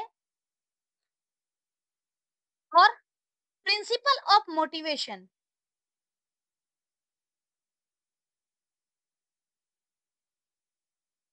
सबसे पहले अगर हम देखते हैं तो प्रिंसिपल ऑफ मोटिवेशन से क्या होगा, यानी अगर बच्चा मोटिवेटेड होगा तो मोटिवेटेड होगा उससे क्या है कि स्टूडेंट और ज्यादा सीखना चाहेगा, सीखना चाहेगा, जब सीखने की इच्छा होगी तो लर्निंग होगी। तो एक्चुअल में जो है ये सक्सेसफुल लर्निंग मोटिवेशन से ही होती है। आप अगर जैसे क्या है सहसंबंध यानी एसोसिएशन, अगर टीचर स्टूडेंट के बीच में संबंध हो तो जरूरी नहीं है कि लर्निंग बेस्ट लर्निंग होगी। गोल सेटिंग से बेस्ट लर्निंग जो है वो इंश्योर नहीं होता। सिमुलेशन से लर्निंग नहीं होती है। इसका बेस्ट ऑप्शन है मोटिवेशन। अगर आप मोटिवेटेड हो, इंटरनली मोटिवेटेड हो, कुछ हद तक एक्सटर्नली मोटिवेटेड भी हो, तब भी लर्निंग हो जाती है। तो यहाँ पर लर्निंग जो है वो लर्निंग सक्सेसफुल तब होगा जब बच्चा मोटिवेटेड होगा। और यहाँ पर जो बात की जा रही है, best learning takes place when the teacher is successful in arousing interest of student. और स्टूडेंट का इंटरेस्ट जो अराउज होता है, जो रेज होगा, वो मोटिवेशन से होगा। तो इसका ऑप्शन है प्रिंसिपल ऑफ मोटिवेशन। नेक्स्ट है एन ऑब्जेक्ट और थिंग विच डायरेक्ट और स्टिमुलेट बिहेवियर इज, जो बिहेवियर को चेंज करने में हेल्प करे। इसमें से कौन सा ऑप्शन है? एक है सहज प्रवृत्ति, इंस्टिंक्ट। ये जो है ये बच्चों के अंदर जो होता है वो ज्यादातर जन्म से ही होता है। ये कहीं से कोई सीख नहीं सकता है।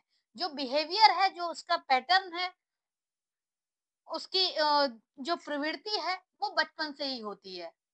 तो ये बिहेवियर को स्टिमुलेट जो है ये नहीं करता है। देन है इंसेंटिव। इंसेंटिव जो है वो जस्ट एक एक्सटर्नल रिवार्ड है जो कि बिहेवियर को खींचता है, लेकिन इस तरीके से जो है बिहेवियर को डायरेक्ट नहीं करता। एक्सटर्नल ऑब्जेक्ट है। देन है नीड। नीड से बिहेवियर चेंज नहीं होती। बिहेवियर तब चेंज होगी जब आपका कुछ मोटिव होगा। मोटिव जो है, मोटिव यानी मोटिवेशन अगर अंदर से है तो ये मोटिव कहलाता है। मोटिव इंटरनल स्टेट होती है और जो कि किसी पर्सन के बिहेवियर को गोल के तरफ डायरेक्ट करता है। जो किसी का गोल डिसाइडेड होगा उस तरफ डायरेक्ट करता है जब उसके पास मोटिव हो। तो इसमें जो बेस्ट ऑप्शन है वो है मोटिव। जब तक मोटिव नहीं होगा तब तक बिहेवियर डायरेक्ट नहीं हो सकता।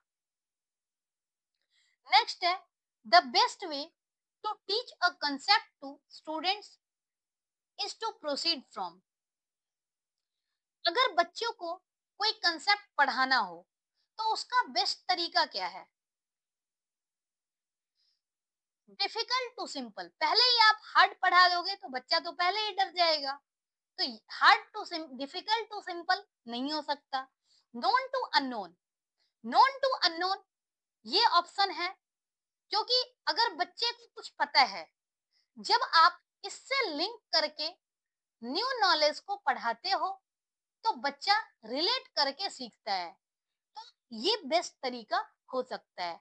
अननोन टू नोन, पहले ही आप उस चीज के बारे में बता दो जो बच्चों को पता ही नहीं है, बच्चा क्या सीखेगा? तो ये भी गलत है। देन है abstract to concrete. Abstract to concrete इसका मतलब क्या है कि जो चीजें एक्चुअल में एग्जिस्ट नहीं कर रही है, यानी उसको इमेजिन करना। तो पहले तो आप वो सिखाओगे ना, वो चीजें एग्जाम्पल दोगे जो बच्चों के सामने है। तो बच्चों के अगर सामने होगा, उसके बारे में अगर सीख जाएगा, तो जो चीजें इमेजिन करने वाली है उसके बारे में भी सीख सकेगा। लेकिन पहले इमेजिनेशन नहीं सीख सकता है, तो ये भी गलत है। इसका बेस्ट ऑप्शन है नोन टू अननोन। नेक्स्ट है question number 29। Froebel's method of teaching are based on four basic principles. Which one is not a part? जो फेडरिक फ्रोवेल हैं, उनके टीचिंग मेथड का कुछ प्रिंसिपल है, कुछ बेसिक प्रिंसिपल है, और उस बेसिक प्रिंसिपल की अगर हम बात करें तो यहाँ पर तीन ऐसे प्रिंसिपल दिए गए हैं जो कि फेडरिक फ्रोवेल का प्रिंसिपल है और एक नहीं है। तो उसी के बारे में हमें जानना है। एक प्रिंसिपल है प्रिंसिपल ऑफ प्ले, यानी खेल खेल में सिखाना। एक है principle of self activity. Then है प्रिंसिपल ऑफ क्रिएटिविटी।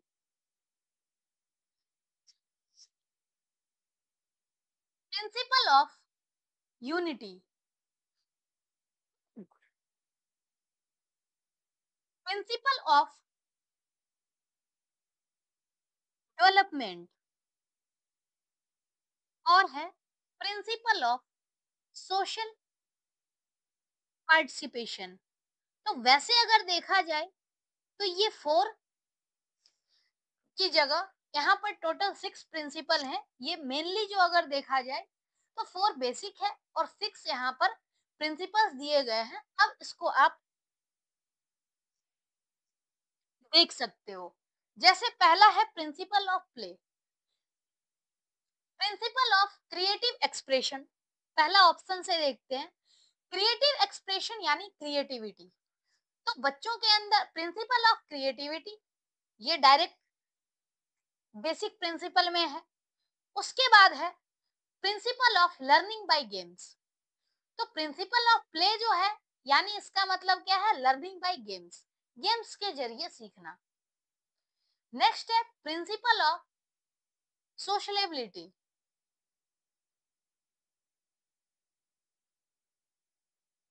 यानी सोशल पार्टिसिपेशन। तो ये भी है। प्रिंसिपल ऑफ फ्रीडम नहीं है यहाँ पर। तो ये जो है, ये फेडरिक फ्रोवेल के टीचिंग मेथड में नहीं आते। तो इसीलिए इसका जो डी है वो करेक्ट ऑप्शन है। नेक्स्ट है question number 30। Proficiency in teaching has to be judged in terms of. Teaching proficiency को हम किस तरीके से जज कर सकते हैं? पहला है completion of syllabus in time. क्या सिलेबस को हम देख करके जज कर सकते हैं? नहीं कर सकते हैं। Use of innovative teaching ads. Innovative teaching ads का यूज करना काफी हद तक पॉजिटिव तो है, लेकिन ये ऑप्शन को अभी हम फाइनल नहीं मान सकते। नेक्स्ट है लर्निंग आउटकम ऑफ स्टूडेंट। ये भी पॉजिटिव है, यानी बच्चों ने क्या सीखा, बच्चों की लर्निंग कितनी हुई। नेक्स्ट है क्लासरूम इंटरेक्शन। क्लासरूम इंटरेक्शन यानी टीचर स्टूडेंट का इंटरेक्शन क्लासरूम में कैसा था, तो ये भी पॉजिटिव है। ऑप्शन बी और डी दोनों पॉजिटिव तो हैं, लेकिन क्या है, कहीं ना कहीं इसका भी अल्टीमेट गोल जो है वो स्टूडेंट की लर्निंग से रिलेटेड है। और जो ऑप्शन सी हमारे पास है वो स्टूडेंट की लर्निंग के बारे में बात की जा रही है इसमें। तो इसीलिए हमारा बेस्ट ऑप्शन जो है वो होगा ऑप्शन सी। तो इस तरीके से हम लोग कंक्लूजन तक, फाइनल आंसर तक पहुंच सकते हैं। नेक्स्ट है, which is characteristics of good teacher student relationship.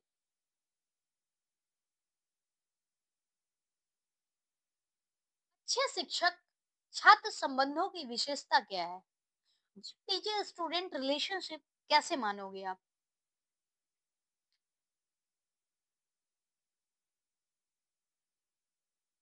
इसमें अगर देखा जाए, पहला ऑप्शन है using corporal punishment.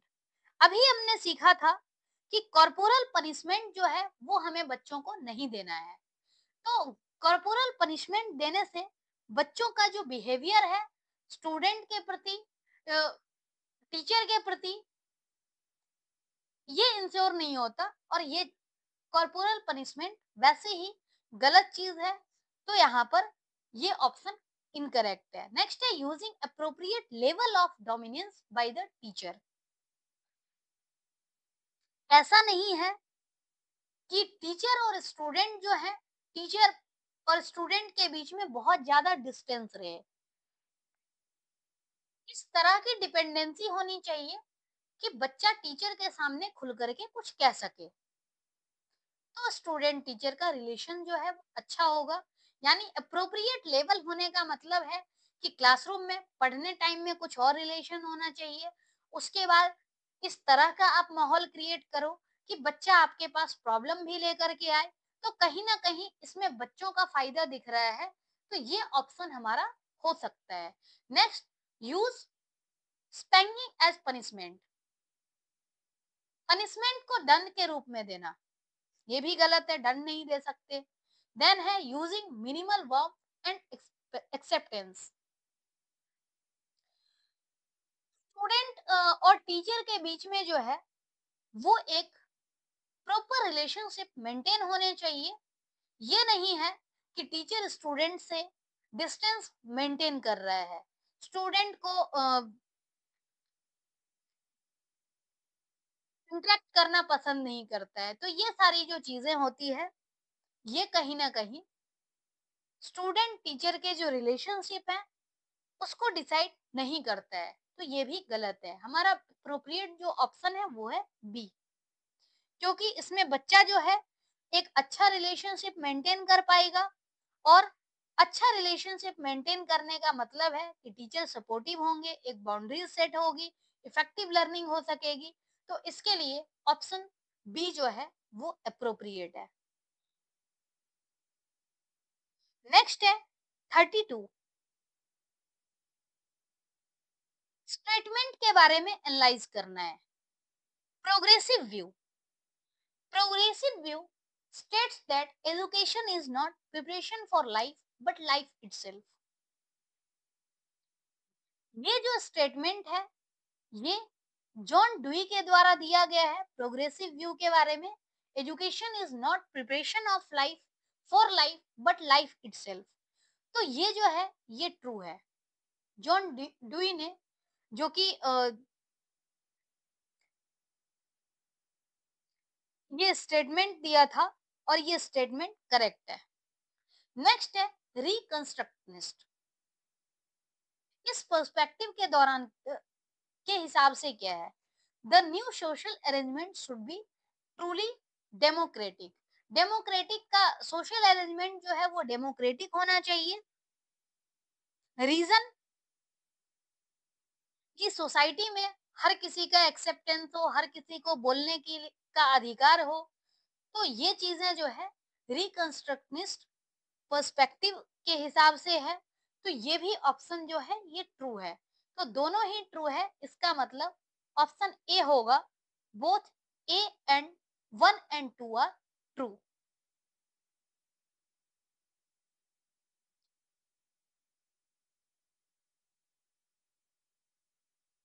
Question number 33, which is the correct example for maxim simplex simple to complex. Simple to complex का बेस्ट एग्जाम्पल क्या है? Introducing the concrete thing first. Simple से हमें कम्प्लेक्स करना है, तो कंक्रीट यानी ठोस वस्तु के साथ उसका परिचय देना। तो कंक्रीट यानी जो चीजें सामने है। नेक्स्ट है option, familiarize the child with the whole lesson first, यानी सारा लेसन पहले ही पढ़ा दिया, तो ये भी नहीं है। कंक्रीट थिंग को बताना, ये कंक्रीट टू एब्स्ट्रैक्ट मैक्सिम है, तो ये भी गलत है, ये भी गलत है। सिंपल टू कम्प्लेक्स नहीं है। Combine new knowledge with old one, यानी ये जो मैक्सिम है ये है नोन टू अननोन। इसमें हम लोग देख लेते हैं एक बार डिटेल में। फर्स्ट एग्जांपल जो है वो है कंक्रीट टू एब्स्ट्रैक्ट, क्योंकि इसमें पहला काम जो है वो कंक्रीट चीज को दिखाया जा रहा है और कंक्रीट से एब्स्ट्रैक्ट की तरफ। तो अगर कंक्रीट टू एब्स्ट्रैक्ट होता तो ऑप्शन ए इसका एग्जाम्पल था। नेक्स्ट है familiarize the child with the whole lesson first. As such कोई मैगजीन मैगजीन होता नहीं है कि हम पहले पूरा लेसन को ही बता दें। वैसे अगर देखा जाए तो इसमें हम लोग समराइज कर रहे हैं यहाँ पर फैक्ट को। पहले हम लोग ओवरव्यू दे रहे हैं, उसके बाद जनरल ओवरव्यू दे रहे हैं, देन हम स्पेसिफिक पे जा रहे हैं। तो ये जनरल टू स्पेसिफिक का एग्जांपल हो सकता है। नेक्स्ट है combine new knowledge to old knowledge, यानी नोन से हम अननोन की तरफ जा रहे हैं। पहले हम न्यू नॉलेज को अननोन के साथ रिलेट करके वो सीख रहे हैं। देन है प्रेजेंट सिंपल ऐसे easy thing first, then move to complex, यानी सिंपल से कम्प्लेक्स। तो ये इसका आंसर अप्रोप्रिएट होगा। नेक्स्ट है question number 34। When a teacher present the most general ideas first then detail, it is called, यानी पहले जो टीचर है वो जनरल आइडियाज को बताता है, उसके बाद डिटेल में बताता है, तो ये क्या कहलाएगा? ऑप्शन दिया गया है progressive differentiation. Progressive differentiation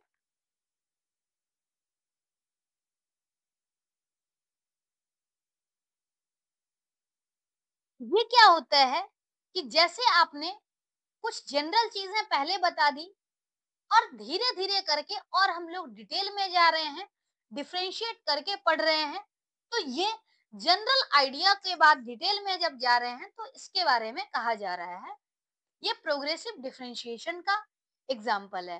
then है इंडक्टिव थिंकिंग। इंडक्टिव थिंकिंग क्या होती है? पहले हम लोग स्पेसिफिक एग्जाम्पल देखते हैं, स्पेसिफिक एग्जाम्पल के बाद हम लोग होल की तरफ मूव करते हैं, यानी पार्ट टू होल। तो ये जनरल आइडिया से डिटेल नहीं है। देन है कोऑपरेटिव लर्निंग। कोऑपरेटिव लर्निंग क्या है? ये ग्रुप स्टडी का स्ट्रेटजी है।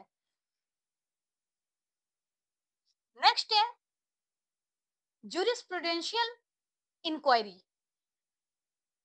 ये एक टीचिंग मॉडल है जो कि सोशल और मोरल इश्यूज से रिलेटेड है। तो अगर हम क्वेश्चन का ध्यान में रखें,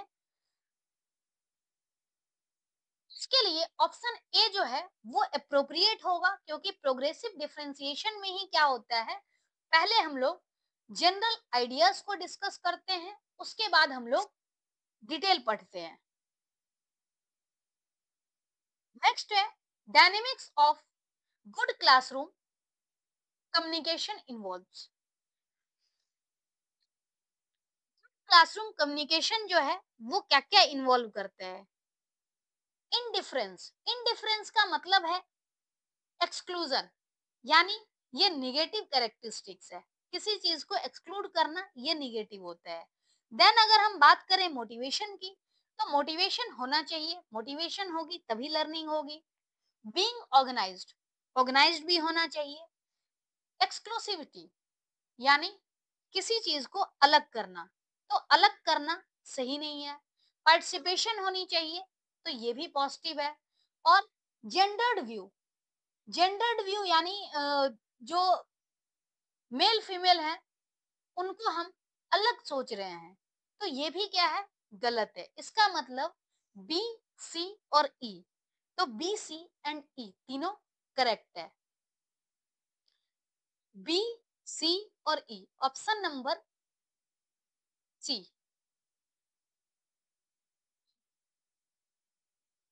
नेक्स्ट है, for effective teaching which is a की बिहेवियर। इफेक्टिव टीचिंग के लिए की बिहेवियर क्या है? पहला है, encourage students to elaborate their और अदर्स आंसर।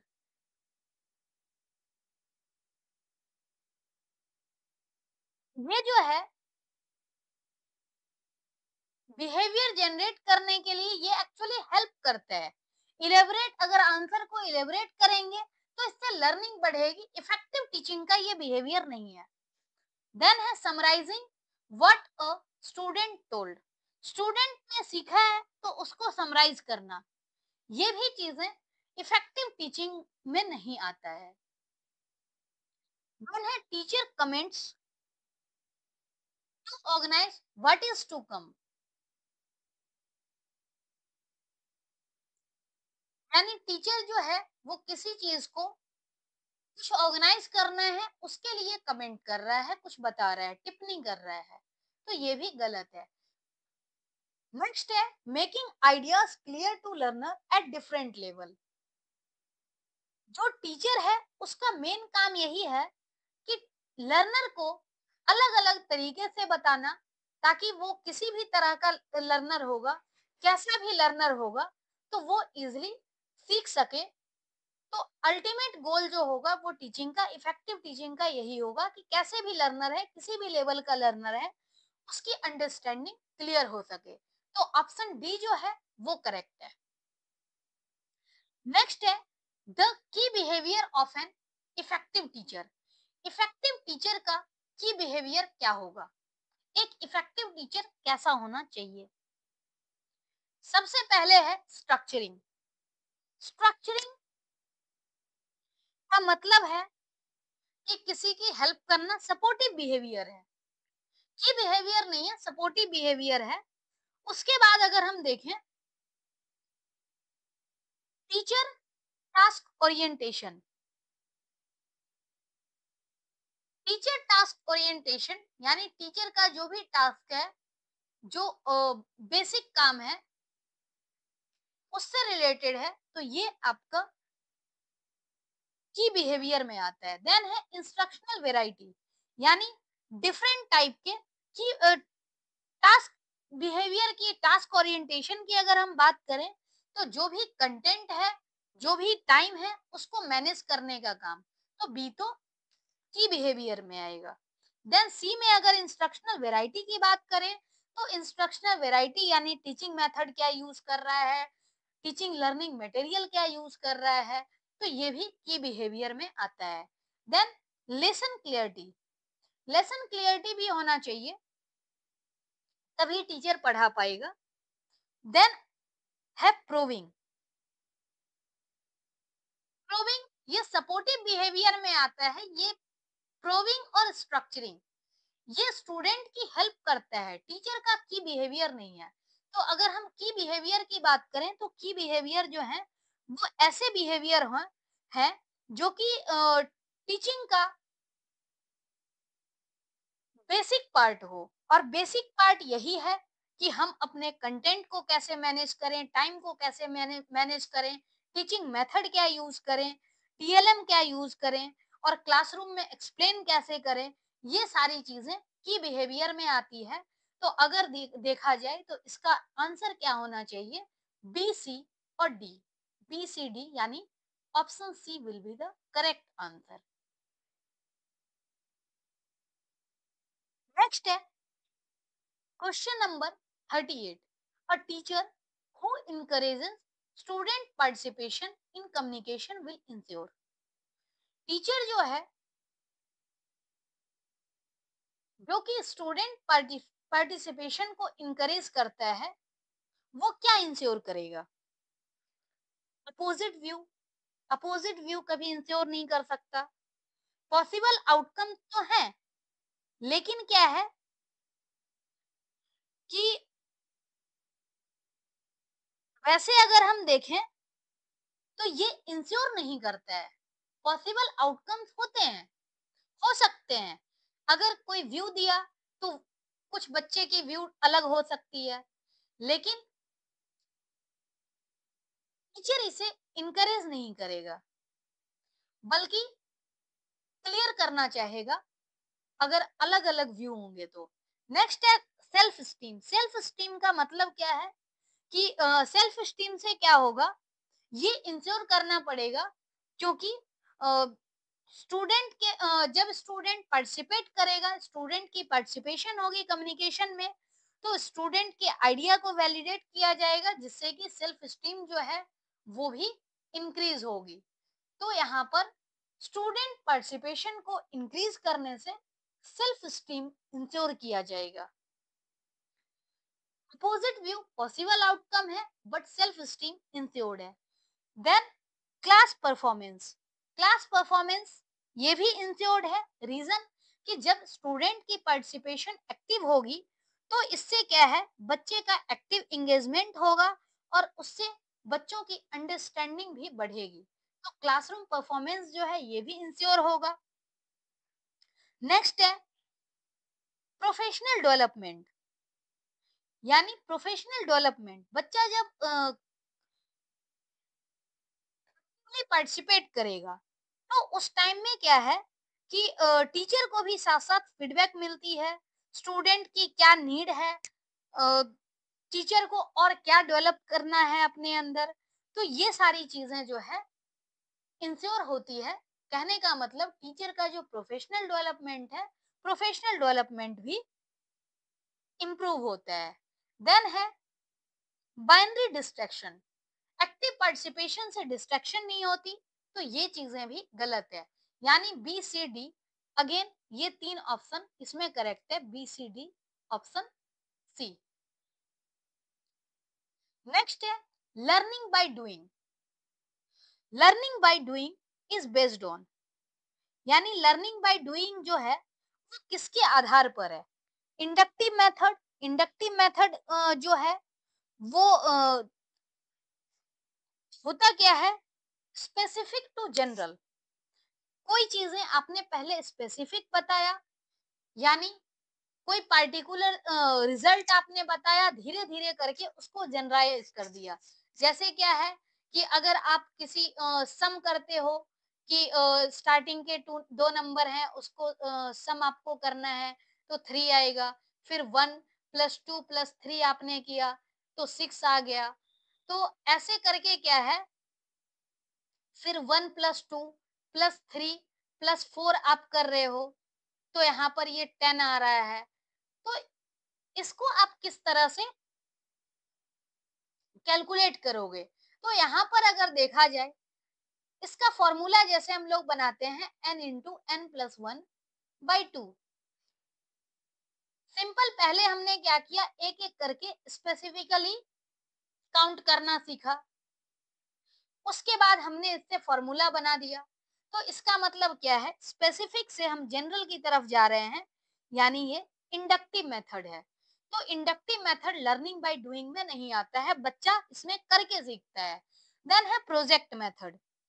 प्रोजेक्ट मेथड में क्या होता है कि बच्चा एक्टिव होता है। प्रोजेक्ट मेथड WH किलपैट्रिक के द्वारा दिया गया था, और लर्निंग बाय डूइंग जो है वो जॉन डुई से रिलेटेड है।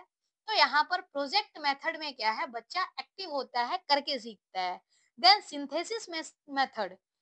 सिंथेसिस मेथड क्या होता है कि जैसे आपके पास मल्टीपल फैक्ट दिए गए हैं, उसका आप उसको कंबाइन करके कुछ फैक्ट को एनालाइज करते हो, एलिमेंट को कंबाइन कर रहे हो, तो ये सिंथेसिस है। और एनालिसिस में क्या होता है कि एक कंप्लीट चीज को आप ब्रेक डाउन करते हो, ब्रेक डाउन करके एनालाइज करते हो। और एनालिसिस में कंप्लीट टास्क को ब्रेक कर रहे हो, सिंथेसिस में अलग अलग पार्ट को आप कंबाइन कर रहे हो। तो इसमें से जो आपका लर्निंग बाय डूइंग है वो प्रोजेक्ट मेथड है, इसमें बच्चा करके सीखता है। नेक्स्ट है while teaching agricultural tools teacher shows real tools. मतलब जिस टाइम पे टीचर एग्रीकल्चरल टूल के बारे में सिखा रहा है तो जो टीचर है वो रियल टूल दिखा रहा है। तो ये टीचिंग कौन सा मैगजीम है? Definite to indefinite. पहला ऑप्शन है ये चीजें नहीं हो सकती है, ये कोई स्टैंडर्ड मैगजीम ही नहीं है। देन है कंक्रीट टू एब्स्ट्रैक्ट, यानी बच्चा जो है एग्रीकल्चरल टूल को जब सिखा रहा है तो रियल टूल दिखा रहा है, मतलब जो चीजें सामने हैं, यानी कंक्रीट चीजें दिखा रहा है और एब्स्ट्रैक्ट चीजों के बारे में बता रहा है। तो एक्चुअल में जो है ये कंक्रीट टू एब्स्ट्रैक्ट मैगजीम ही है। देन है actual to representative. Actual to representative as such कोई मैगजीम नहीं है, बट क्या है कि ये कंक्रीट टू एब्स्ट्रैक्ट जो है ये ज्यादा फॉर्मल तरीके से एक्चुअल टू रिप्रेजेंटेटिव को रिप्रेजेंट कर रहा है। यानी एक्चुअल टू रिप्रेजेंटेटिव जो हम बोल रहे हैं इसका मतलब ये कंक्रीट टू एब्स्ट्रैक्ट। उसके बाद लेकिन क्या है एक्चुअल टू रिप्रेजेंटेटिव ये भी गलत है, क्योंकि हमारे पास जो मैगजीम है वो मैगजीम है क्या, तो कंक्रीट टू एब्स्ट्रैक्ट। देन है known to unknown. Known to unknown में क्या है कि कोई चीजें जब है जिसके बारे में हम जान रहे हैं वहां से अननोन की तरफ बढ़ रहे हैं। तो इस केस में चूंकि हम एग्रीकल्चरल टूल को समझाने के लिए रियल टूल दिखा रहे हैं तो ये नॉन टू अननोन नहीं है, ये कंक्रीट टू एब्स्ट्रैक्ट है। तो इस तरह से अगर देखा जाए तो आज हमने टीचिंग एप्टीट्यूड के 40 क्वेश्चंस हमने पढ़े हैं और ये ज्यादातर टीचिंग मेथड वगैरह से ही रिलेटेड था और हमने काफी डिटेल में पढ़ा है। वीडियो काफी लंबी हुई है, लेकिन क्या है कि यह आपके लिए हेल्पफुल होने वाली है। आप इसे समझ करके पढ़ेंगे। एक्सप्लेनेशन थोड़ी डिटेल में थी क्योंकि 40 क्वेश्चन से आपको हर एक ऑप्शन का कंसेप्ट समझ में आ गया। और अगर आप एक्सप्लेनेशन के साथ पढ़ते हो तो एग्जाम में आपको निश्चित ही हेल्प मिलेगी, क्योंकि इससे सिर्फ आप ये 40 क्वेश्चन नहीं कर रहे हो बल्कि आप 160 क्वेश्चन इनडायरेक्टली कर रहे हो। तो इसीलिए वीडियो लंबी भी होगी तब भी आपको पेशेंस के साथ पढ़ना है, क्योंकि ये सीरीज ऐसा है जो ईएमआरएस के लिए और साथ साथ जितने भी टीचिंग एग्जाम्स होते हैं हर एक टीचिंग एग्जाम के लिए हेल्पफुल होने वाली है। तो इसी तरह से हम 40 वीडियोस को क्वेश्चंस को अलग अलग वीडियोस में पढ़ने वाले हैं। तो मिलते हैं नेक्स्ट वीडियो में। आज के लिए इतना ही। और जो भी आपको फीडबैक लगे वो फीडबैक को आप कमेंट जरूर कर देना, ताकि हम आगे की वीडियो में उसे इम्प्रूव करने की कोशिश करेंगे। और अगर वीडियो अच्छा लगे तो आप एक अच्छा सा कमेंट कर देना और जिनको नीड हो उन्हें भी आप शेयर कर देना। तो मिलते हैं अगली वीडियो में। Thank you so much.